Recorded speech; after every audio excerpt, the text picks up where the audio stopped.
नमस्कार, news room live में आपका बहुत बहुत स्वागत है और मैं हूं आपके साथ शीतल शर्मा। मेरे साथ मेरे सहयोगी चिपन शर्मा भी इस वक्त आपके सामने मौजूद है। उम्मीद है आप सभी खैरियत होंगे, स्वस्थ होंगे। न्यूज रूम लाइव में शुरुआत करेंगे आज बड़ी खबर की जम्मू से। ये बड़ी खबर जम्मू के अखनूर में एक बार फिर से आतंकियों और सेना के बीच ये मुठभेड़ का मामला सामने आया है। जम्मू में सेना के वाहन पर ये गोलीबारी का मामला, अखनूर सेक्टर में आतंकियों के साथ मुठभेड़ हुई है और अच्छी बात यह है कि मुठभेड़ में एक आतंकी को ढेर कर दिया है। लेकिन बुरी खबर यह भी है कुछ जवान इसमें घायल भी बताए जा रहे हैं। हालांकि सेना और पुलिस की तरफ से अभी भी इस पूरी घटना को लेकर अधिकारिक पुष्टि या जो जवान इसमें घायल हुए हैं उसमें पुष्टि नहीं हुई है। लेकिन जो इस वक्त हमारे विपक्षी सूत्र बता रहे हैं उसके आधार पर इस वक्त कुछ जवान इस घटना में अपने घायल भी हो सकते हैं और इसमें स्थानीय लोगों को मुठभेड़ स्थल से दूर रहने की सलाह भी दी गई है, हिदायत दी गई है कि आप जहां पर ये मुठभेड़ हुई है, जहां पर यह हमला हुई है, आप वहां से दूर रहिए, क्योंकि आतंकियों ने अपना जो जाल वहां पर बिछाया है, अपना जो नेटवर्क बिछाया है, उसमें कोई भी आ सकता है, उस हमले में कोई भी आ सकता है। तो आतंकी लगातार पिछले कई दिनों से नियमित रूप से ये हमले कर रहे हैं, लगातार हमले कर रहे हैं। लगभग पिछले 8 से 10 दिनों में 4 से 5 या 5 से 6 ऐसे बड़े हमले आए हैं जिसमें सेना के जवान घायल हुए हैं और सेना के जवान कुछ शहीद भी हुए थे। पिछले कुछ दिनों में आम लोगों पर भी हमले हुए हैं और जहां पर एक बार फिर से अब जम्मू संभाग के अखनूर इलाके में ये बड़ा हमला जिससे एक आतंकी को मार गिराया है और कुछ सेना के जवान इसमें घायल बताए जा रहे हैं। तो आपको बता दें कि अखनूर से बड़ी खबर, यहाँ पर सुबह 7 से 7:15 बजे के करीब जो है वो एक आतंकी हमला पेश आता है जिसमें कि एक सेना के एम्बुलेंस को निशाना बनाया जाता है और इस एम्बुलेंस पर अंधाधुंध फायरिंग की जाती है। कुछ 3 आतंकी जो है वो बताए जा रहे थे इनिशियल रिपोर्ट के मुताबिक, लेकिन जब ये अटैक होता है उसके बाद तुरंत सेना जो है वो एक्शन में आती है और पूरे इलाके की घेराबंदी कर दी जाती है और सर्च ऑपरेशन चलाया जाता है, जिसके बाद कि कहीं ना कहीं ये एक एनकाउंटर की शक्ल ले लेता है। एनकाउंटर होने के दौरान एक आतंकी को ढेर भी यहाँ पर किया गया है, लेकिन अभी तक कुछ आधिकारिक तौर पर पुष्टि नहीं की गई है, इसकी ऑफिशियल कंफर्मेशन नहीं आई है। लेकिन अभी तक के जो सोर्सेज हमारे विश्वसनीय सूत्र बता रहे हैं कि कुछ जवान जो है वो घायल हुए हैं और वहीं पर एक आतंकी को ढेर भी किया गया है।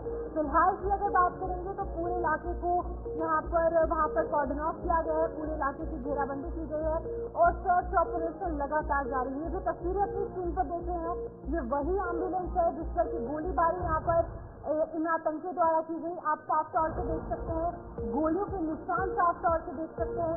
आगे का शीशा टूट चुका है और साथ का जो साइड व्यू मिरर होता है वो भी टूट चुका है, जिसकी वजह से कहीं ना कहीं कुछ यहाँ पर जो आर्मी के जवान है वो घायल भी हुए हैं। लेकिन अभी तक ऑफिशियल कंफर्मेशन नहीं आई है। अभी जो हमारे विश्वसनीय सूत्र है वो ये बता रहे हैं कि एक आतंकी को ढेर किया गया है। आपको बता दें कि स्थानीय लोगों को मुठभेड़ स्थल से दूर रहने की हिदायत दी गई है। साफ तौर से कहा गया है कि जहाँ पर मुठभेड़ हो रही है, जहाँ पर एनकाउंटर की स्थिति पैदा हो चुकी है, वहाँ पर कोई भी लोग ना आए, क्योंकि रिहायशी इलाका है, आसपास लोगों के घर है, लोग वहाँ पर जो है वो यहाँ पर रहते हैं। लेकिन इसी बीच एक रिहायशी इलाके में एम्बुलेंस जा रही होती है जिस पर कि इन आतंकवादियों द्वारा अंधाधुंध फायरिंग जो है वो की जाती है। ठीक है, बिल्कुल, बहुत बड़े हमले की फिराक में ये आतंकी वहां पर पहुंचे थे, लेकिन एक तरफा ये भी कहा जा सकता है कि ये हमला अभी तक फिलहाल नाकाम हुआ है, क्योंकि एक आतंकी को मार गिराने में सेना ने सफलता हासिल की है।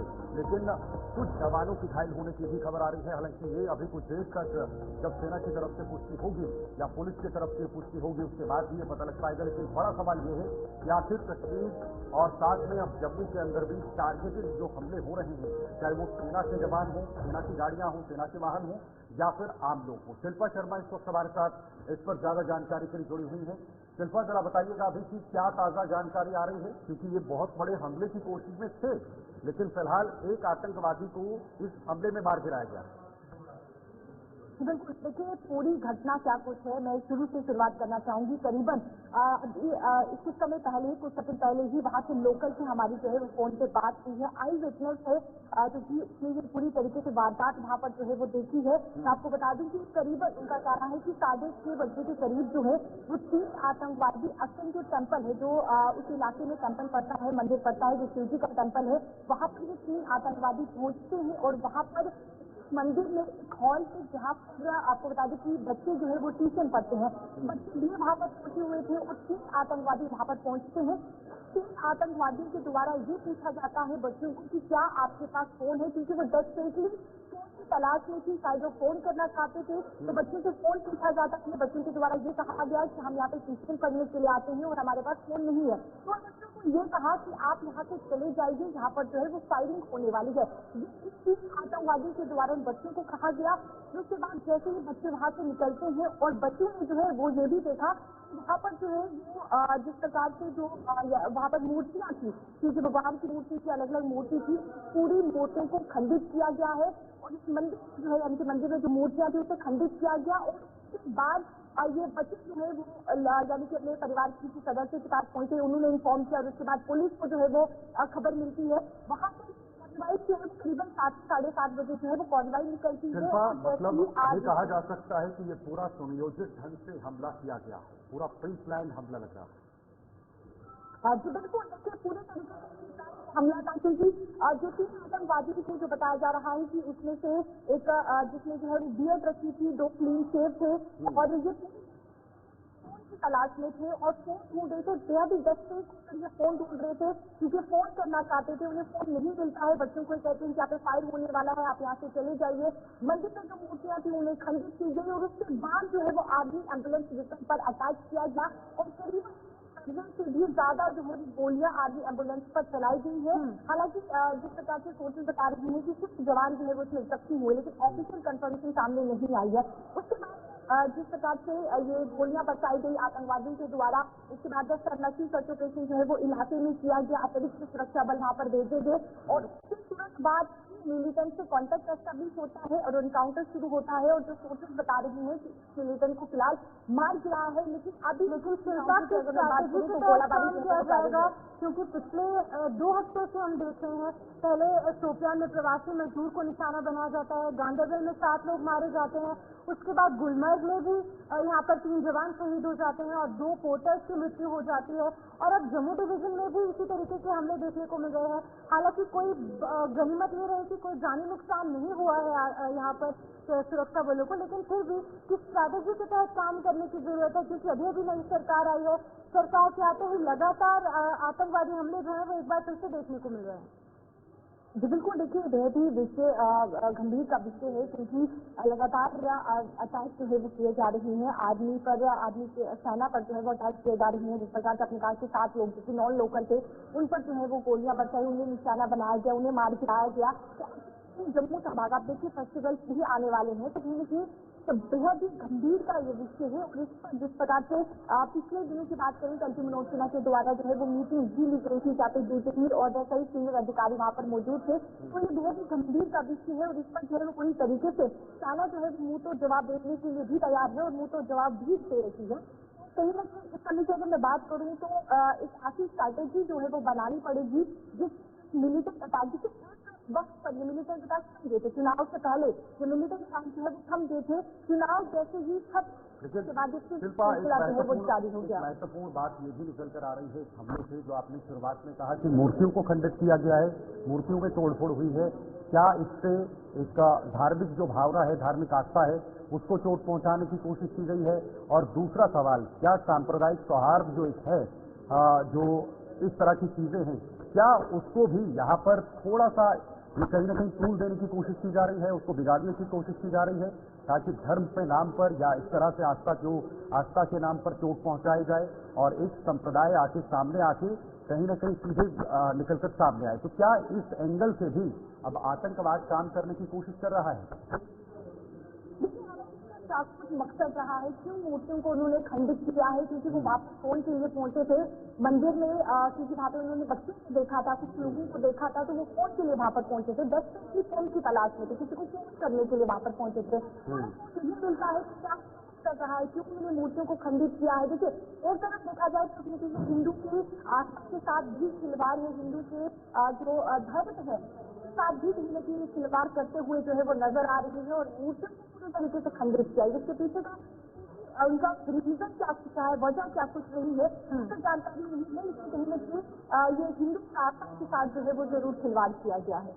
तो क्या शिल्पा अभी जांच पड़ताल शुरू की है? क्योंकि ये दो पहलुओं से जांच बनती है। एक तो सेना अपने काम में लग गई है, सर्च ऑपरेशन चल रहा है। दूसरा, पुलिस के पास भी ये मामला जाएगा जिस तरह से मूर्तियां खंडित की गई हैं। क्या इस पूरे मामले में अब जांच पड़ताल शुरू हो गई है? बिल्कुल, देखिए जांच तो चली रही है और साथ ही साथ गोलाबारी का सिलसिला भी जारी है। उसके टेम्पल की उस मंदिर की अगर मैं बात करूँ तो बहुत ही प्राचीन मंदिर है। तो प्लान जिस प्रकार से कहा जा सकता है कि पूरी तरीके से प्री प्लान था, बच्चों से बात करना, फोन ढूंढना, उसके बाद बच्चों को समझाना कि यहाँ से आप चले जाइए, फाइल होने वाला है, तो उसके बाद मूर्तियों को खंडित करना जो है वो जरूर नजर आ रहा है। हिंदू की आस्था के साथ यहाँ पर बिल्कुल खिलवाड़ किया गया है, उनकी भावनाओं के साथ जो है वो खिलवाड़ किया गया है। ताकि ये हो सकता है कि इस प्रकार का प्लान है कि लोग जो है जो हिंदू यानी कि इस पर विश्वास रखते हैं, जो धर्म पर विश्वास रखते हैं, वो बाहर आए और इस प्रदर्शन इसका सिलसिला जो है वो जारी हो। तो प्लानिंग यहाँ पर जो है वो नजर आ रही है। बहुत बहुत शुक्रिया शिल्पा तमाम जानकारी के लिए। और शिल्पा शर्मा हमारे साथ जम्मू से हमारी सहयोगी इस वक्त बनी हुई थी, जिन्होंने इस पूरी घटना को लेकर के महत्वपूर्ण जानकारी साझा की है। और एक आतंकी को फिलहाल मार गिरा है और भी कुछ आतंकी इसमें वहां पर छिपे हो सकते हैं, उनकी तलाश लगातार जारी है। उम्मीद है कि बहुत जल्द सेना अपने इस लक्ष्य को पूरा करेगी और जितने भी आतंकी इस इलाके में छिपे हुए हो सकते हैं उनको जल्द से जल्द मार गिराया जाएगा। अब जरा बात करेंगे पीर पंजाल इलाके की, जहां पर कुछ सेना के जो कुछ आतंकी है वो छिपे होने की खबर बताई जा रही है।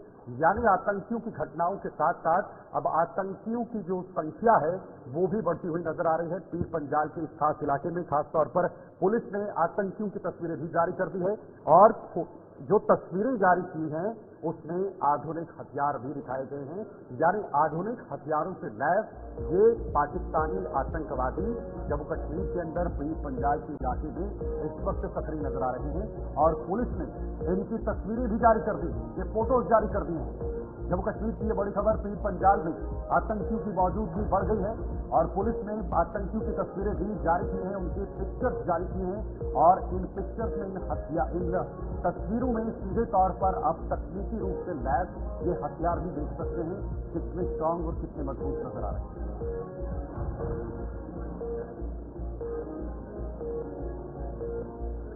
तो आपको बता दें कि यहाँ पर आतंकियों की कुछ फोटोज सामने आई है जिसमें कि आधुनिक हथियारों के साथ ये आतंकी दिखे हैं।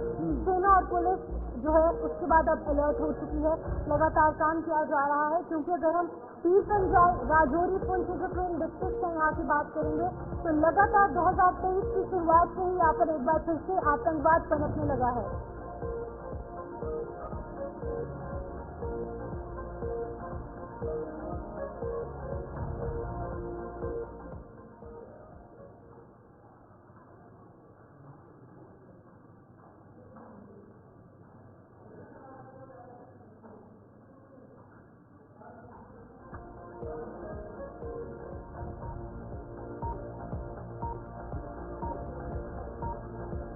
आपको बता दें इंजीनियर रशीद दिल्ली पहुंचे हैं, थोड़ी देर में पटियाला हाउस कोर्ट में सुनवाई हो रही है। आज रेलवे जो बेल उनकी खत्म हो रही है, आज इसी पर सुनवाई होगी। दिल्ली पहुंचे हुए इंजीनियर रशीद, कानपुर इंजीनियर रशीद जो पिछले दिनों में काफी ज्यादा सुर्खियों में आ गए, थोड़ी देर में पटियाला हाउस कोर्ट में उनकी बेल को लेकर सुनवाई होनी है।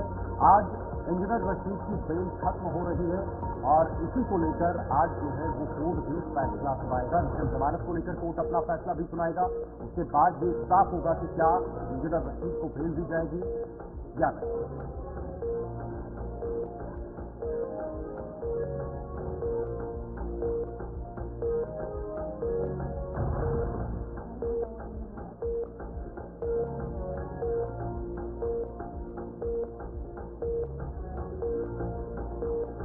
तो आपको बता दें ये थोड़ी देर में पटियाला हाउस में कोर्ट में सुनवाई होनी है। ये बड़ी खबर है आज, क्योंकि इंजीनियर रशीद की बेल आज खत्म हो रही है और अंतरिम जमानत को लेकर आज कोर्ट उन पर फैसला सुनाएगा। उनकी जमानत को लेकर देखना दिलचस्प है कि क्या यहाँ पर उन्हें जमानत मिलती है या नहीं, नियमित जमानत पर मोहर लगेगी या नहीं, ये देखना बेहद ज्यादा दिलचस्प है। हालांकि उनके पिता के स्वास्थ्य के चलते इसका तिथि को बढ़ा दिया था, इसका पहले उनकी ये बेल पर सुनवाई होनी थी, लेकिन जब उनके पिता का स्वास्थ्य खराब हुआ, तबीयत बिगड़ी, तो उस वजह से इस तिथि को जो है वो बदला गया और 28 अक्टूबर तक इसको बढ़ा दिया गया था। लेकिन अब इस पर फिर से फैसला होने वाला है। आज पटियाला हाउस में ये कोर्ट में सुनवाई होगी और फैसला भी सामने नजर आएगा।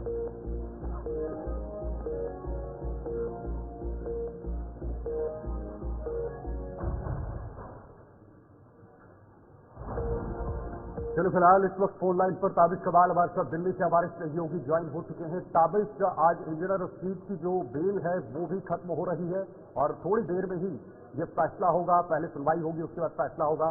क्या कुछ कहा जा सकता है इस पूरे प्रकरण में?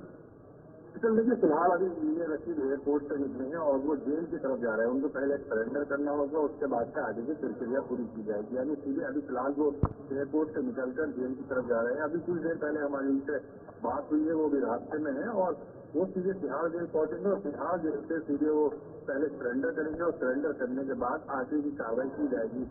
क्योंकि जब से उनको जमानत मिली तब से 2 बार अब तक उनको थोड़ी थोड़ी राहत मिल चुकी है। उसका हवाला ये दिया गया था कि उनके पिता की जो तबीयत है, उनके जो वालिद साहब है वो बीमार है, उनकी तबीयत खराब है और इस वजह से उनको राहत दी गई थी। लेकिन ऐसे में अब क्योंकि जब वो सरेंडर करेंगे तो उसके बाद उनके जो एडवोकेट है, उनकी जो लीगल टीम है, वो कोर्ट में जिस एग्जीक्यूशन लगाई हुई है उस पर आगे कार्रवाई करेंगे। देखना बहुत अहम रहेगा कि आज जब इस पर सुनवाई होगी तो क्या कोर्ट आगे इसको एक्सटेंड करता है या यहीं पर इसको रोक दिया जाता है।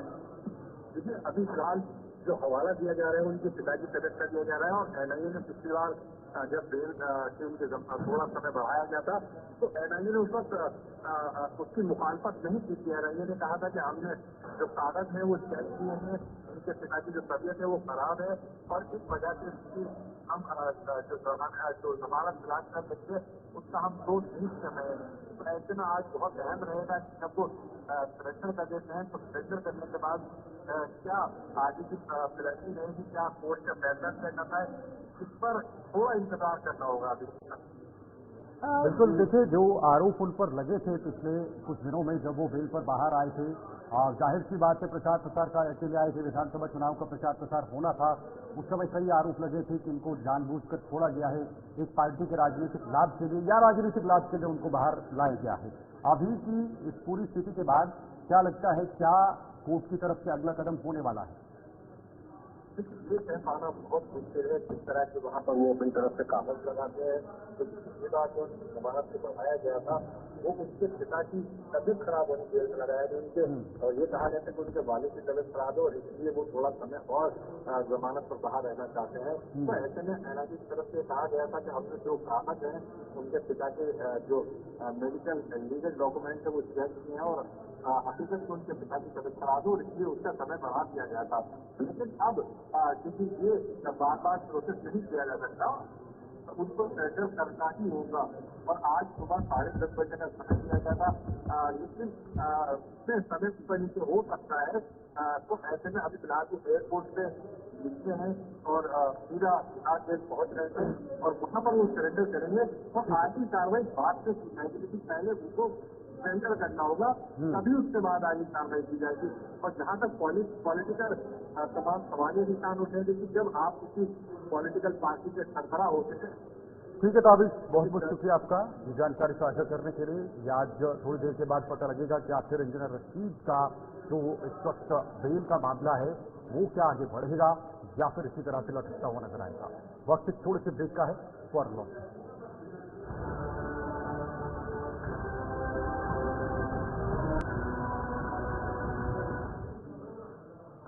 ब्रेक के बाद एक बार फिर से आप सभी का बहुत बहुत स्वागत है। एक और बड़ी खबर है, जम्मू कश्मीर से पीर पंजाल में जिस तरह से आतंकियों की संख्या बढ़ रही है और ये एक बहुत बड़ा चिंता का विषय जम्मू कश्मीर पुलिस और सेना या फिर सुरक्षा एजेंसियों के लिए बनता हुआ नजर आ रहा है। पिछले कई दिनों से लगातार जम्मू के अंदर भी जो हमने देखे हैं, उसके बाद कश्मीर में भी हमले और ज्यादा सक्रिय हो गए और अब जाकर जम्मू के खास तौर पर पीर पंजाल के इलाके में आतंकियों की मौजूदगी बताई जा रही है और इसमें आतंकियों की तस्वीरें भी पुलिस की तरफ से जारी की गई। तो इन तस्वीरों में आधुनिक हथियारों के साथ आतंकी दिखे हुए सेना और पुलिस अलर्ट मोड पर नजर आ रही है, क्योंकि आतंकियों की संख्या लगातार दिन ब दिन बढ़ती जा रही है, घुसपैठ हो रही है और इस घुसपैठ के चलते अब लोगों में डर का माहौल है। देखिए तस्वीरें देखिए जरा, ये बिल्कुल तकनीकी रूप से कितनी लैस ये हथियार हैं जो इन आतंकियों के पास है और इन्हीं को लेकर ये इस इलाके में घूम रहे हैं।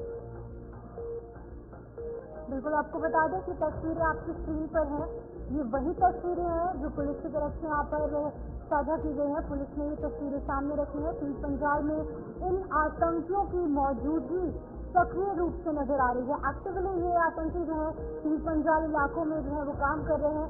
खासतौर पर पुंछ राजौरी भुज जो ट्रेन डिस्ट्रिक्ट है वहाँ पर ये काम कर रहे हैं। और लगातार 2023 की शुरुआत से ही 1 जनवरी 2023 को हमने देखा किस तरीके से जहाँ पर एक तरफ जश्न का माहौल था, दूसरी तरफ राजौरी में जो है वो यहाँ पर एक आतंकवादी हमला पेश आता है। काफी लोगों को अपनी जान गंवानी पड़ी, लेकिन वहीं पर दूसरी तरफ सेना जो है वो अपना काम कर रही है। तमाम जो सिक्योरिटी एजेंसीज है वो काम कर रही है। और कहीं ना कहीं अब ये फोटोज जो है वो सामने रखी गई है, ये इमेजेस, ये तस्वीरें आपके सामने है। आपको बता दें कि कहीं ना कहीं एडवांस टेक्नोलॉजी के साथ जो है वो यहाँ पर इन आतंकियों द्वारा काम किया जा रहा है। और आतंकियों के पास टेक्नोलॉजी साथ ही साथ जो एडवांस यहाँ पर जो वेपन है वो मौजूद है, जिसकी वजह से काफी सशक्त है। लेकिन वहीं पर दूसरी तरफ हमारी सिक्योरिटी एजेंसी जो है लगातार इनको ढूंढने का प्रयास करती नजर आ रही है। चलो जमशेद मलिक हमें जानकारी देंगे इस खबर पर। जमशेद, ये जो तस्वीरें दिख रही हैं ये वाकई में बहुत डरावनी तस्वीरें हैं, क्योंकि जिस तरह की हथियार इन आतंकियों के पास हैं वो ऐसे लगता है कि उनका पूरा एक मिशन, एक विजन है कि जम्मू कश्मीर में जाना है, वहाँ पर शांति बिगाड़नी है, माहौल बिगाड़ना है, युवाओं को बरगलाना है, हमले करने हैं सेना के जवानों पर या फिर बाहरी लोगों पर, जम्मू कश्मीर के लोगों पर। ये साफ दिखाई दे रहा है। बिल्कुल, इसको अगर हम ये कहें कि चिंता का विषय जरूर इस वक्त ये है, जरूर इसलिए हम चिंता का विषय भी कहेंगे क्योंकि जदीद हथियारों के साथ मिलिटेंटों की जो तस्वीरें सामने आई हैं इससे काफी हम ये कह सकते हैं कि चिंता का विषय जरूर बन सकता है। उसकी बड़ी वजह हम बहुत सारी बता सकते हैं, क्योंकि जिस तरह पिछले कुछ अर्सा से पीर पंजाल के अंदर मिलिटेंटों के हमले में कई जवानों ने अपनी जानें गंवाई, कई जवान इसमें शहीद हुए। उसके बाद जब ये पिक्चरें सामने आई हैं बहुत चौंकाने वाली हैं और ये पिक्चरें दहशत भी डालने वाली हैं। इसलिए भी कहते हैं जिस तरह के हथियार इनके हाथों में है ये काफी चिंता का विषय है। वहीं दूसरी तरफ अगर इन पिस्तरों को लेकर बात करें तो इससे एक आइडेंटिफिकेशन जरूर हो सकती है, क्योंकि ये पीर पंजाल रेंज के अंदर 3 से 4 मिनटों का जो ग्रुप है ये घूमता नजर आ रहा है, जिसको देखते हुए ये पिक्चरें रिलीज की गई। अब ये भी कह सकते हैं हम तो इनकी निशानदेही या इनके पहचान के लिए भी पिक्चरें रिलीज की गई। पिस्तरों के रिलीज होने के बाद सिक्योरिटी एजेंसियों को काफी इसका फायदा जरूर मिलेगा, मगर यहाँ के घने जंगलों की वजह से कई चिंताएं जरूर रहती हैं। हालांकि पीर पंजाल के अंदर जितने भी इससे पहले हमले हुए, इन हमलों की अगर हम बात करें, इन हमलों में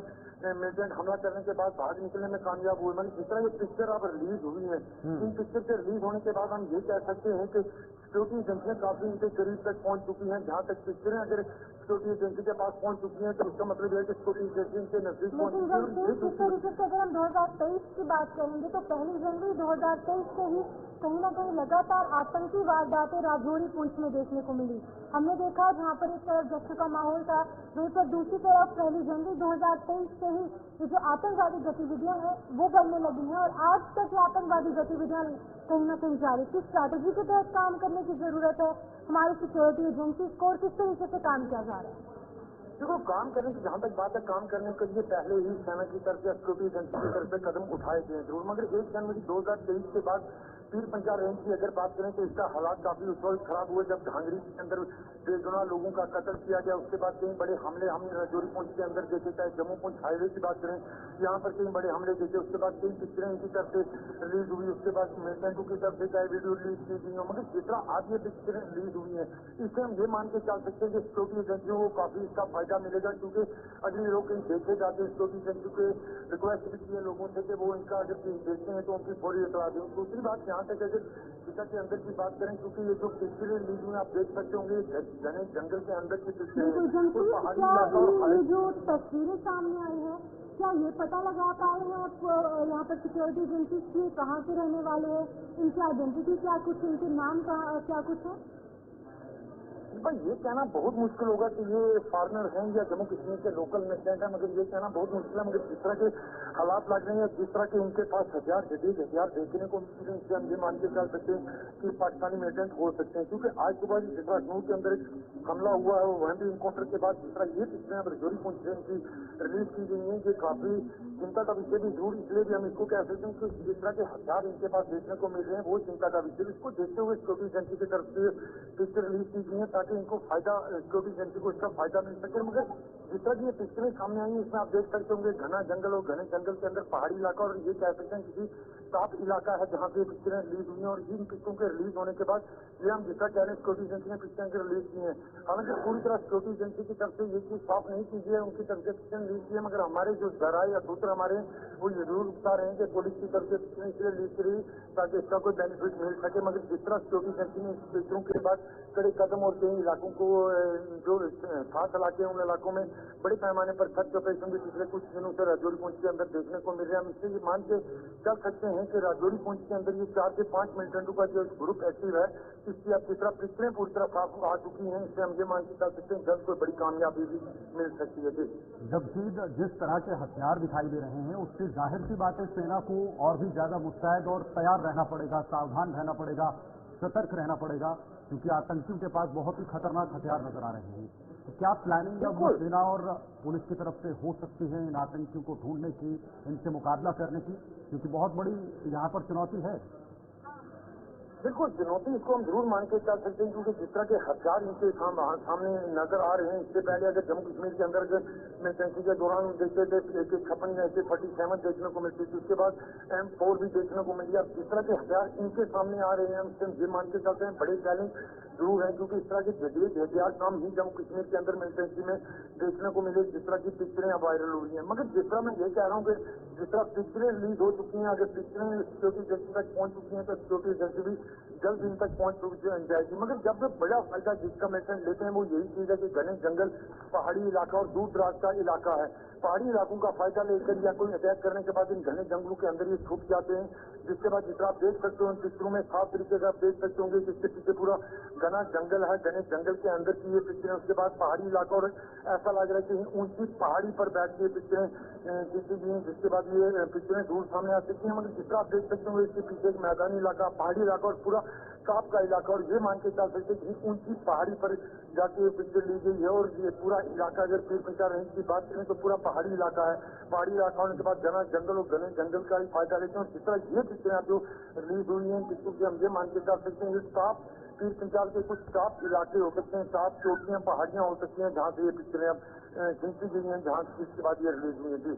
बहुत बहुत धन्यवाद आपका जमशीद, आपने ये तमाम जानकारी हमारे दर्शकों तक पहुंचाई। लेकिन ये मात्र न सिर्फ जानकारी है बल्कि आपके लिए ये सावधानी भी है, और आपके लिए खास तौर पर ये तस्वीरें हैं, क्योंकि जिस तरह से पीर पंजाल के इलाके में इस वक्त आतंकियों ने अपना नेटवर्क सेट किया है, अपनी एक चेन बनाई है आधुनिक हथियारों के साथ, उससे हर किसी व्यक्ति को, हर नागरिक को सावधान और सतर्क रहना चाहिए।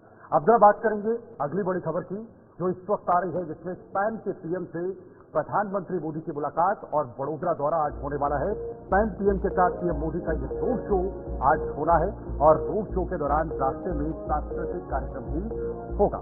तो टाटा एयरक्राफ्ट कॉम्प्लेक्स का उद्घाटन भी किया गया है। दोनों पीएम लक्ष्मी विलास पैलेस में लंच लेंगे, लंच करेंगे। लंच का वहां पर आयोजन किया गया है, और इसमें गुजराती, पंजाबी, स्पेनिश खाना भी परोसा जाएगा। तो आपको बता दें कि यहाँ पर प्रधानमंत्री नरेंद्र मोदी जो है वो गुजरात के दौरे पर स्पेन के पीएम के साथ पहुंचे हैं, और इस दौरान एक रोड शो भी आयोजित किया गया है, जिसमें कि हमने आपको तस्वीरें साफ तौर से साझा की हैं। आपको बता दें कि यहाँ पर 4800 करोड़ की जो दिवाली का तोहफा है वो प्रधानमंत्री नरेंद्र मोदी गुजरात वासियों के लिए लेकर पहुंचे हैं, और स्पेन के पीएम भी प्रधानमंत्री नरेंद्र मोदी के साथ कहीं न कहीं मौजूद रहे, और इस दौरान सांस्कृतिक कार्यक्रमों के साथ प्रधानमंत्री नरेंद्र मोदी का स्वागत किया गया। आपको बता दें कि कड़ी सुरक्षा के बीच में जो है वो यहाँ पर एक रोड शो का आयोजन किया गया, जिसमें कि स्पेन के पीएम के साथ प्रधानमंत्री नरेंद्र मोदी नजर आए। और तस्वीरें आपकी स्क्रीन पर है, तस्वीरों में आप देख सकते हैं कि एक रोड शो आयोजित किया गया, जिसमें कि तमाम जो वडोदरा के लोग हैं वो यहाँ मौजूद है। लेकिन प्रधानमंत्री नरेंद्र मोदी की मौजूदगी कहीं ना कहीं गुजरात में हमेशा से इस पर नजर टिकी रहती है, क्योंकि उनका गढ़ माना जाता है, उनका होम टाउन है। इसीलिए दिवाली का बड़ा तोहफा, 4800 करोड़ की परियोजनाओं का शिलान्यास और साथ ही साथ लोकार्पण प्रधानमंत्री नरेंद्र मोदी ने किया है। गुजरात के वडोदरा में स्पेन के जो यहाँ पर प्रधानमंत्री है उनके साथ पहुंचे। टाटा एयरक्राफ्ट कॉम्प्लेक्स का भी उद्घाटन किया गया है, और उसी के साथ साथ एक पुल है जिसका निर्माण कई सालों से चल रहा था, उसको लेकर भी तमाम चीजें जो है वो साफ की गई हैं। इंडिया और स्पेन की फ्रेंडशिप बायलैटरल टॉक्स भी यहाँ पर देखने को मिलेंगे और दोपहर में लंच का आयोजन किया गया है, जिसमें कि स्पेन के जो मुख्यमंत्री है वो यहाँ पर, प्रधानमंत्री है वो यहाँ पर पहुंचेंगे और साथ ही साथ टाटा एयरक्राफ्ट कॉम्प्लेक्स के साथ साथ 4800 करोड़ की परियोजनाओं का शिलान्यास और लोकार्पण जो है वो देखने को मिलेगा। तो बिल्कुल कूटनीतिक दृष्टिकोण से प्रधानमंत्री मोदी न सिर्फ दुनिया में जाकर अपनी झांस जमाते हैं, बल्कि जब बाहर के या फिर जब पड़ोसी देशों के मुखिया भारत पे आते हैं तो भारत में उनका जोरदार स्वागत किया जाता है। जबरदस्त तरीके से उनका यहाँ पर जो है भारत की संस्कृति में उन्हें घुल मिलाया जाता है, भारत की संस्कृति को प्रदर्शित किया जाता है, ताकि भारत अपनी संस्कृति से, अपने कल्चर से पूरी दुनिया में पहचाना जाए। और यही कुछ प्रधानमंत्री मोदी ने पिछले कुछ सालों से करने का काम किया है। और जो भारत अपनी संस्कृति को लेकर इतना मजबूत है, दुनिया में ये संदेश जाए कि हम अभी भी उन चीजों को फॉलो करते हैं, हम अभी भी ट्रेडिशन, कल्चर, ये तमाम चीजों को फॉलो करते हैं। और ये तस्वीरें खुद आपके सामने गवाही दे रही हैं प्रधानमंत्री मोदी की और स्पेनिश पीएम के साथ जो वडोदरा दौरा है ये हुआ, ये तस्वीरें आई सामने। स्पेन पीएम के साथ पीएम मोदी का रोड शो भी दिखाई दिया। रोड शो के दौरान में रास्ते में सांस्कृतिक कार्यक्रम भी नजर आए, जो हमने पहले ही जिक्र किया, जिसकी तस्वीरें भी आप देख रहे हैं। टाटा एयरक्राफ्ट कॉम्प्लेक्स का उद्घाटन किया गया। दोनों पीएम लक्ष्मी विलास पैलेस में लंच करेंगे, यानी वहां पर लंच का आयोजन किया गया है। गुजरात दौरे पर पीएम नरेंद्र मोदी हैं, यानी दिल्ली से गुजरात तक पहुंचे हैं। गुजरात को कई बड़ी सौगात भी देंगे।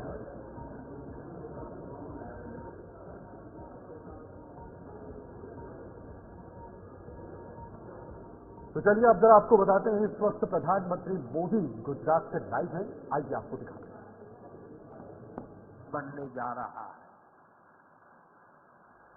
और इसके लिए मैं आज गुजरात सरकार को, यहां के मुख्यमंत्री श्रीमान भूपेंद्र भाई को और उनकी पूरी टीम को उनकी आधुनिक औद्योगिक नीतियों के लिए, निर्णयों के लिए बहुत बहुत बधाई देता हूं, उनकी सराहना करता हूं। साथियों, वडोदरा में एक और खास बात है, ये भारत का एक महत्वपूर्ण कल्चरल सिटी भी है, ये हमारी सांस्कृतिक नगरी है। इसलिए आज स्पेन के आप सभी साथियों का यहां वेलकम करने में मुझे विशेष खुशी हुई है। भारत और स्पेन के बीच कल्चरल कनेक्ट का अपना महत्व है। मुझे याद है फादर कार्लोस वेले स्पेन से आकर यहीं गुजरात में बस गए थे। उन्होंने अपने जीवन के 50 वर्ष यहीं बिताए। अपने विचारों और लेखन से हमारी संस्कृति को समृद्ध किया। मुझे उनको कई बार मिलने का सौभाग्य भी मिला। उनके महान योगदान के लिए हमने उनको पद्मश्री से सम्मानित भी किया। अब मैं इतना कह रहा हूं, तब तक किसी के गले नहीं उतरेगा, लेकिन हम लोग गुजरात में उनको फादर वालेस कहते थे और वो गुजराती में लिखते थे। अनेक गुजराती साहित्य की उनकी किताबें, समृद्ध हमारा सांस्कृतिक विरासत है। साथियों, मैंने सुना है कि स्पेन में भी योगा बहुत पॉपुलर है। स्पेन के फुटबॉल को भी भारत में बहुत पसंद किया जाता है। अभी कल जो रियल मैड्रिड और बार्सिलोना के बीच मैच हुआ, उसकी चर्चा भारत में भी हुई। बार्सिलोना की शानदार जीत यहां भी डिस्कशन का विषय रही और मैं आपको गारंटी के साथ कह सकता हूं कि दोनों क्लब के फैंस में भारत में उतनी ही नोकझोंक भी हुई जितनी स्पेन में होती है।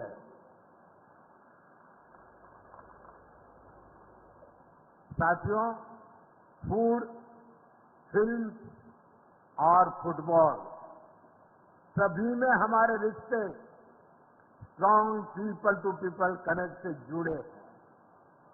मुझे खुशी है कि भारत और स्पेन ने साल 2026 को India Spain year of culture, tourism and AI के रूप में मनाने का निश्चय किया है। साथियों, भारत और स्पेन की पार्टनरशिप एक ऐसे प्रिज्म की तरह है जो बहुआयामी है, वाइब्रेंट है और पीएम मोदी को आप देख रहे थे रोड शो के दौरान राष्ट्रीय सांस्कृतिक कार्यक्रम के आयोजन के बाद पीएम मोदी ने ये बहुत ही बेहतरीन तरीके से इस वक्त अपनी बातें और अपना संबोधन रखा है और इसमें खासतौर पर स्पेन के प्रधानमंत्री मोदी भी मौजूद थे। अब इस वक्त हमारे साथ इस खबर पर ज्यादा जानकारी देंगे महिपाल सिंह गुजरात से इस वक्त हमारे सहयोगी हमारे साथ जुड़े हुए हैं। जरा इस पूरी खबर को लेकर इस वक्त क्या माहौल वहां पर बन रहा है और कूटनीतिक रूप से भारत जिस तरह से आगे बढ़ रहा है, अलग अलग देशों के साथ जो रिश्ते बना रहा है, उससे सीधे तौर पर भारत की आर्थिकी में कितना बदलाव और कितना फायदा, कितना लाभ हो सकता है।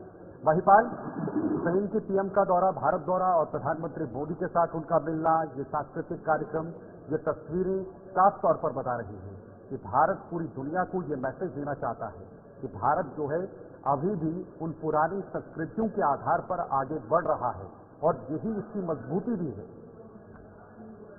जिस तरीके से बात करें कि हर बार जैसे कि स्पेन पहली कंट्री भी है कि जिसके पीएम यहाँ पे आया हो, यहाँ तक कि यहाँ पे जापान के पीएम भी यहाँ पे आ चुके हैं, यहाँ पे कि चीन के भी पीएम यहाँ पे आ चुके हैं और बहुत सारे पीएम जो है उनके द्विपक्षीय वार्ता की हुई है और लोगों ने यहाँ निवेश भी किया। सबसे बड़ी बात, गुजरात में सांस्कृतिक कार्यक्रमों को यहाँ मद्देनजर रखते हुए, संस्कृति को आगे बढ़ाते हुए यहाँ पे कहीं न कहीं उन लोगों के निवेश भी होते हैं। कहीं न कहीं जो बाहरी कंट्री से जो उनका जो धंधा रोजगार यहाँ पे आना चाहिए वो सारा लेके यहाँ प्रधानमंत्री नरेंद्र मोदी लेके आए हैं। और सबसे पहले ग्लोबल समिट जो है गुजरात में मुख्यमंत्री के तौर पर हुई थी और जिस तरीके से जो विदेशी निवेश है यहाँ पे लगाया गया था और उसी को लेके और गुजरात का जो विकास मॉडल है उसी को लेके ही आगे बढ़ाया गया और पूरे भारत देश में इसको आगे ले जाया गया। जैसे कि स्पेन के पीएम भी इस बार आए हैं तो कई बड़ी सौगात यहाँ पे लेके जाएंगे और प्रधानमंत्री नरेंद्र मोदी जो हालांकि जिस तरीके से गुजरात उनका गढ़ रहा है तो कहीं न कहीं यहाँ पे आते हैं तो कहीं न कहीं बड़ी बड़ी सौगातें देते हैं। तो इस बार भी 4,800 करोड़ से भी ज्यादा लागत की जो शिलान्यास है यहाँ पे करेंगे और नई नई योजना यहाँ पे रखेंगे। और क्या कुछ स्पेन के प्रधानमंत्री के सामने चीजें रखी गई, प्रेजेंट की गई, जिससे ये कहा जा सकता है कि दोनों देशों के बीच का रिश्ता जो है वो बहुत ज्यादा महत्वपूर्ण है, बहुत ज्यादा मजबूत है और दोनों देशों के बीच जो व्यापारिक संबंध है या बाकी अन्य संबंध है वो आने वाले समय में और मजबूत हो जाए? बिल्कुल, जिस तरीके से बात की जाए तो यहाँ पे स्पेन के जो पीएम है यहाँ पे आया है तो उनको पहले से संस्कृति से उनका दर्शन कराया गया है। साथ ही साथ में यहाँ पे जिस तरीके से भीड़ जो लोगों को दिखाई दी है और लोगों के सामने उनको दिखाया गया संस्कृति किस तरीके से और स्पेन और जो भारत के संबंध है कितने पुराने हैं और कितने गाढ़ है। यहाँ तक कि उन्होंने जो फादर वॉलेस की भी बात की तो वो भी यहाँ 50 साल से अधिक यहाँ गुजरात में रह चुके हैं, वो भी गुजरात में नॉवेल लिखते थे। ये सारी चीजें और पद्मश्री अवार्ड भी दिया गया। ये सारी बहुत सारी चीजें जो है वो बताती है कि स्पेन के साथ में व्यापारिक संबंध ही नहीं, निजी संबंध भी कई पुराने हैं और आगे बढ़ सकते हैं। और यहाँ जिस तरीके से गुजरात विश्व पटल पे है वैसे ही स्पेन के साथ में भी अपने हाथ मिला के आगे बढ़ सकते हैं और बढ़ेंगे भी। ऐसे पूरी की पूरी महिपाल, जिस तरीके से प्रधानमंत्री नरेंद्र मोदी एक बहुत बड़ा दिवाली का तोहफा लेकर वडोदरा पहुंचे हैं, 4800 करोड़ की परियोजनाओं का शिलान्यास होगा, लोकार्पण किया गया है। कितना उत्साह लोगों में है, कितनी खुशी का माहौल है, क्योंकि हमेशा से गुजरात दौरे पर नजरें टिकी रहती हैं क्योंकि उनका होम टाउन है। सभी लोगों की नजरें होती है कि कब प्रधानमंत्री नरेंद्र मोदी गुजरात जाएंगे और इस बार इतना बड़ा दिवाली का तोहफा लोगों के लिए लेकर पहुंचे हैं प्रधानमंत्री मोदी। जी बिल्कुल, यहाँ पे हर बार जैसे कि वो पहले से यहाँ मुख्यमंत्री भी रहे हैं तो उनका कार्यकाल लोगों ने देखा है कहीं न कहीं बहुत ही अच्छा कार्यकाल, जैसे कि अभी तक कोई भी सीएम का कार्यकाल ऐसा नहीं रहा है। तो लोगों का मानना है कि यहाँ से वो पीएम चुन के उनको वहाँ पे भेजा है और तीसरी बार भी पीएम बने हैं। यहाँ गुजरात से सबसे ज्यादा सीटें दी है, तो लोग यहाँ पे अपनी आंखें जमाए बैठते हैं कि कब पीएम पाएंगे और यहाँ पे बहुत सारी सौगातें देंगे। और अभी तक उन्होंने ऐसी सौगातें दी है, चाहे उसमें स्टैच्यू ऑफ यूनिटी हो, यहाँ पे बहुत सारे ग्रीन कॉरिडोर बनाया गया हो और यहाँ पे जिस तरीके से नर्मदा जो है 138 मीटर का जो बांध है, वैसे बहुत ही बड़ी परियोजना यहाँ पे रखी है। तो विकास मॉडल को लेकर लोगों की नजरें उन पे रहती है और यहाँ पे जब भी आते हैं पीएम तो कहीं न कहीं सौगातें देखे जाते हैं। और इस बार भी दिवाली का जो तोहफा है बहुत ही बड़ा तोहफा है, 4,800 करोड़ का, जो कि देखा जाए तो सिर्फ और सिर्फ बड़ौदा में ही नहीं पूरे देश के लिए भी, बड़ौदा से पूरे देश के लिए भी, यहाँ गुजरात के लिए खास और अमरेली, भुज और दूसरी जगहों के लिए भी यहाँ पे खास तौर पे तोहफा दिया है, तो लोगों की काफी खुशी भी है। महिपाल, ये तो एक पहलू है और इस पहलू से हमने जाना कि किस तरह से बातें हो रही हैं दोनों पीएम के बीच, दोनों प्रधानमंत्रियों के बीच। लेकिन बड़ा सवाल ये है कि जब प्रधानमंत्री मोदी किसी दूसरे देश में जाते हैं तो कुछ न कुछ नया करते हैं, वहां के लोगों को उम्मीदें होती है कि पीएम मोदी कुछ नया करेंगे। तो यहाँ पर जो अभी स्पेन के प्रधानमंत्री पहुंचे हैं, तो क्या उनसे भी लोगों को एक्सपेक्टेशंस हैं? अगर हैं तो वो उस पर कैसे खरा उतरेंगे? बिल्कुल, जिस तरीके से स्पेनिश पीएम की बात करें तो जब तक यहाँ से गुजरात के पीएम भारत के पीएम वहाँ पे जाते हैं दूसरे देशों में तो वहाँ पे कुछ ना कुछ नया करते हैं, तो कहीं न कहीं लोगों में ये भी होता है कि कहीं न कहीं बाहर से जो पीएम अभी तक आ चुके हैं, जैसे कि तो बुलेट ट्रेन का प्रोजेक्ट भी जब भी यहाँ पीएम जापान से आए थे तो उन्होंने भी यहाँ पे बुलेट ट्रेन का प्रोजेक्ट यहाँ पे रखा था। तो कहीं न कहीं स्पेनिश पीएम यहाँ पे आए हुए तो लोगों की नजर ये भी है कि स्पेनिश की ओर से भी यहाँ व्यापारीकरण किया जाए और कहीं न कहीं ज्यादा से ज्यादा सौगातें उनकी ओर से भी मिले और कुछ ऐसी योजनाएं मिले जिससे यहाँ के लोगों को विकास की ओर ले जाया जाए और कहीं न कहीं जो छलांग है पूरे देश में लगी जाए, ऐसी पूरी की पूरी यहाँ लोगों की मानना है और ये मानता पूरी की पूरी रहेगी। तो क्या वो भी संबोधन करेंगे? अगर किया है तो उनकी मुख्य क्या बातें रही हैं इस संबोधन में? तो जिस तरीके से जो स्पेनिश पीएम की जो बात है, अभी तक जो संबोधन है बहुत ही कम है और जो कि देखा जाए कि लोगों की ऐसे मांग रहेगी, उनकी दिल की ख्वाहिश रहेगी कि कहीं ना कहीं स्पेनिश पीएम जो बोले जैसे कि अपने जो पीएम वहाँ पे जाके कुछ ना कुछ नया करते हैं, कुछ ना कुछ सौगातें देने की बात करते हैं, कहीं ना कहीं निवेश लेने की बात करते हैं, तो कहीं ना कहीं लोगों का ये भी मानना रहेगा कि स्पेनिश पीएम ऐसी कुछ घोषणाएं करें कि जैसे कि यहाँ पे अपना धंधा रोजगार, यहाँ पे कौन सा नया प्रोजेक्ट लगाएंगे और किस प्रोजेक्ट के साथ कैसे काम किया जाएगा, ये सारी उम्मीदें उनसे लगाएंगे लोग। ओके, चलिए, बहुत बहुत शुक्रिया महिपाल, ये तमाम जानकारी के लिए। महिपाल इस वक्त हमारे साथ गुजरात से बने हुए थे। गुजरात में इस वक्त सबकी नजरें हैं क्योंकि इस वक्त दो देशों के मुखिया गुजरात के वडोदरा में हैं। वहां पर कई सारी परियोजनाओं को भी गुजरात वासियों को प्रधानमंत्री मोदी की तरफ से दिए गए हैं, लेकिन अंतर्राष्ट्रीय पटल पर इस मुलाकात को और भी बेहतरीन कैसे बनाया जाए उस पर भी तमाम देशों की नजरें पड़ी हुई हैं। अब जरा आगे बढ़ेंगे, एक और बड़ी खबर इस वक्त आ रही है, उस पर भी बातचीत करेंगे। इस बड़ी खबर के जरिए उससे कुछ जानकारियां आप तक पहुंचाने की कोशिश जरूर करेंगे। जिस तरह से ये उपचुनाव को लेकर यूपी में होर्डिंग वॉर इस वक्त जारी है, क्योंकि उपचुनाव है, इसको लेकर बीजेपी के बाद अब समाजवादी पार्टी ने भी होर्डिंग लगा दी है और होर्डिंग के जरिए ये चुनाव जारी हो रहे हैं। न बटेंगे न कटेंगे मामला भी इस वक्त तूल पकड़ रहा है। हिंदू मुस्लिम एक रहेंगे तो नेक रहेंगे का नया नारा दिया गया है। उपचुनाव को लेकर यूपी में होर्डिंग वॉर जारी है। 9 सीटों पर उपचुनाव होने हैं और इसको लेकर बीजेपी के बाद अब यहां पर दूसरे दलों ने भी होर्डिंग लगा दी। तो आपको बता दें कि 9 अलग अलग सीटों पर उत्तर प्रदेश में उपचुनाव होंगे। जहां पर बीजेपी की बात की जाए या फिर अगर हम इंडिया गठबंधन की बात करें तो कहीं ना कहीं जिस तरीके से जुबानी जंग की बात करें वो देखने को मिल रही है, वहीं पर अब होर्डिंग वॉर भी देखने को मिल रही है। उपचुनाव को लेकर उत्तर प्रदेश में होर्डिंग वॉर जारी है, जहां पर आपको बता दें कि बीजेपी के बाद अब समाजवादी पार्टी ने भी अलग अलग जगहों पर होर्डिंग्स लगाए हैं। ना बटेंगे ना कटेंगे, 2027 में नफरत जो है वो हट जाएगी, इस तरीके की होर्डिंग्स यहाँ पर प्लेस की गई है, जिसके बाद कि कहीं ना कहीं लोगों में भी कहीं ना कहीं संशय का माहौल बना है।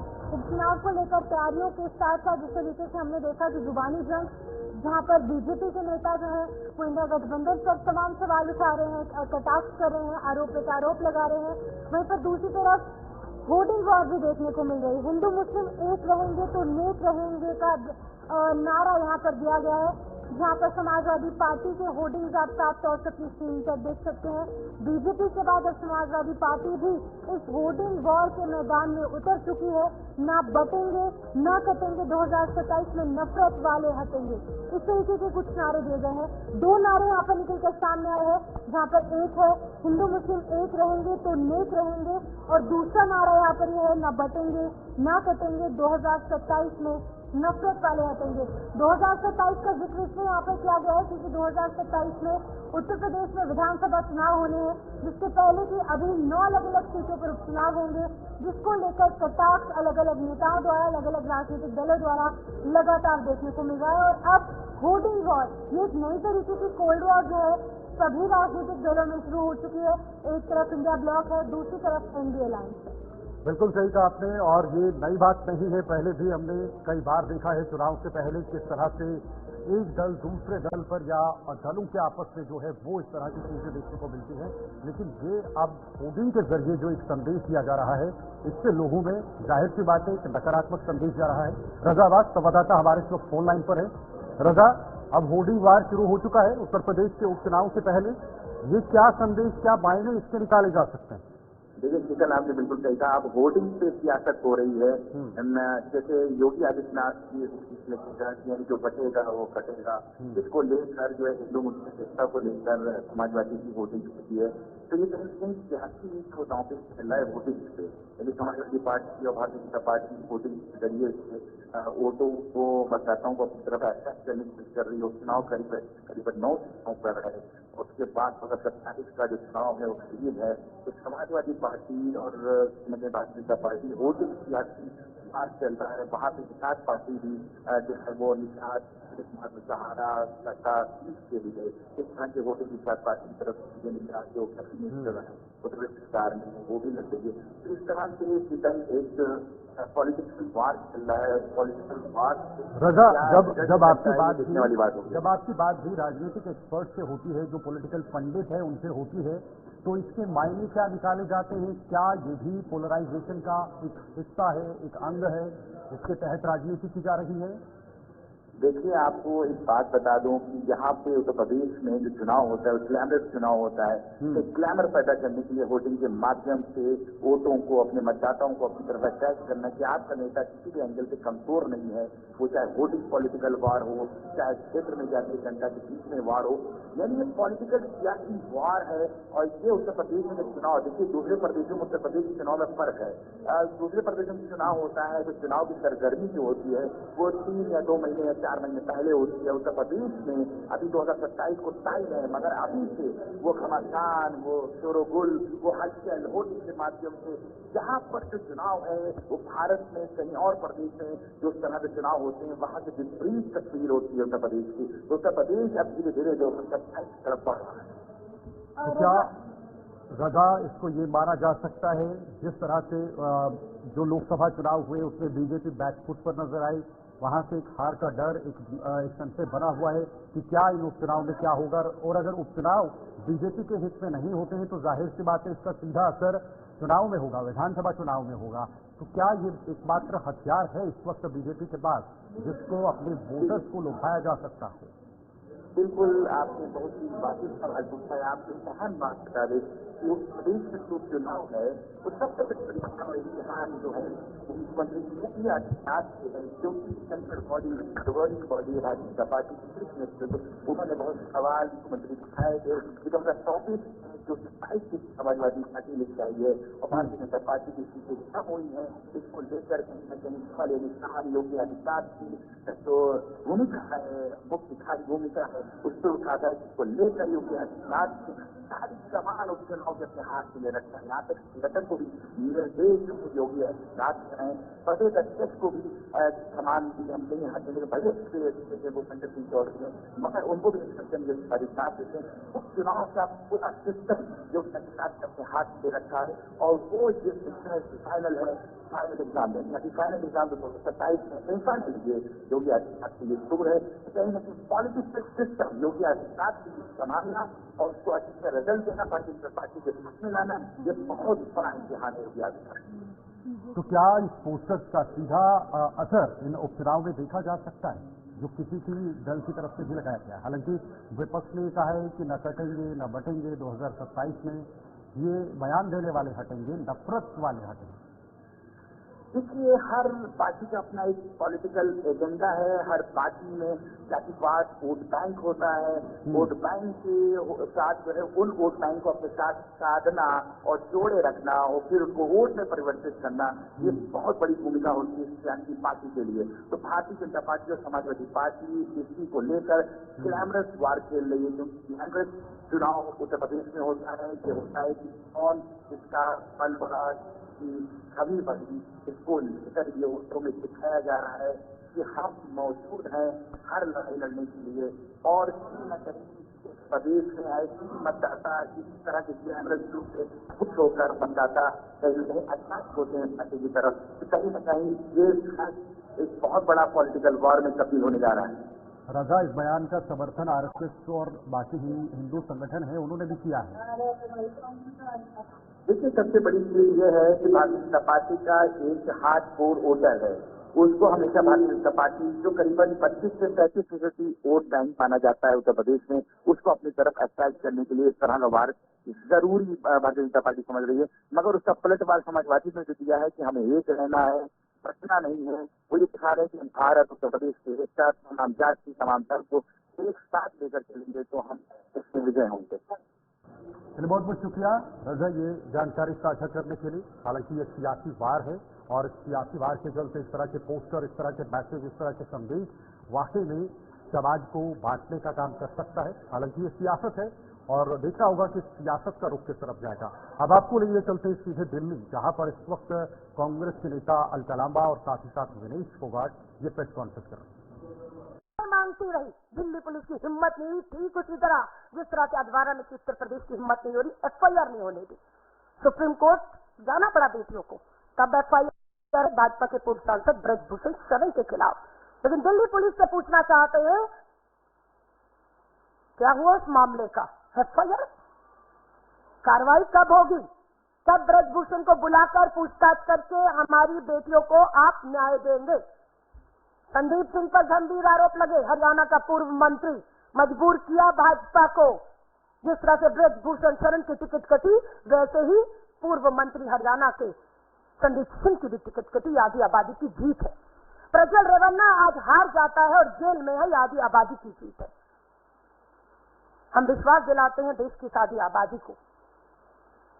नारी न्याय श्री राहुल गांधी जी का दिए नारे के तहत हम इस लड़ाई को पूरी ताकत, पूरी मजबूती से लड़ेंगे। मैं अब आमंत्रित करती हूं मेरी साथी हरियाणा के विधायक विनेश फोगाट जी अपनी बात को रखें।